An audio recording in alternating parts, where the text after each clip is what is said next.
Le ministre de l'Intérieur Gérald Darmanin a affirmé ce lundi qu'il n'y aurait pas de remise en cause des accords du Touquet sur la frontière franco-britannique et souhaitait un accord entre l'Union européenne et le Royaume-Uni pour endiguer les traversées de migrants illégaux dans la Manche.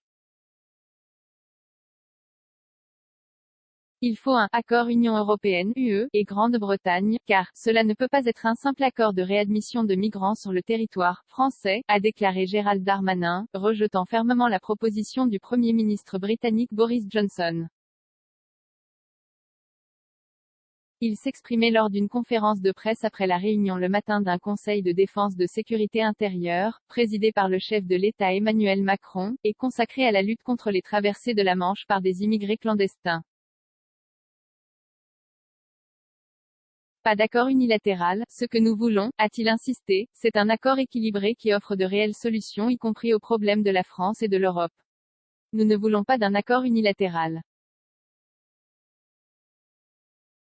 Gérald Darmanin a annoncé que le Premier ministre Jean Castex écrirait mardi à son homologue Boris Johnson pour lui proposer de travailler à l'élaboration de cet accord. C'est un accord qui règle le travail entre la Grande-Bretagne et les pays frontaliers dans un cadre d'immigration pas négocié lors du Brexit, a souligné le ministre. Gérald Darmanin a par ailleurs rejeté toute remise en cause des accords du Touquet, 2004, qui place la frontière britannique côté français, ainsi que l'ont suggéré plusieurs personnalités d'opposition, en rappelant que ce texte ne concernait que l'immigration légale. Avertissement aux Britanniques par ailleurs, il a mis en garde les Britanniques contre toute velléité de remettre à la mer les migrants qui arriveraient sur leurs côtes, ce qui serait une ligne rouge inacceptable. Nous n'accepterons jamais la pratique des refoulements en mer, a-t-il assuré, car le Royaume-Uni n'est pas exonéré du droit international.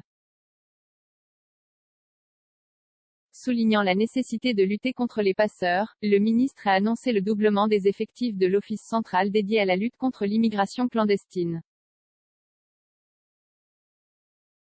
Il a prévu de se rendre mardi en Slovénie et vendredi en Pologne, dans le cadre de la préparation du Conseil des ministres de l'Intérieur européen le 9 décembre prochain, qui évoquera le dossier. Zéro commentaire, zéro partage, partagé sur Messenger, partagé sur Facebook, partagé sur Twitter, partagé sur Flipboard, partagé sur Pinterest, partagé sur LinkedIn, envoyé par mail, sauvegarder une faute? Imprimé.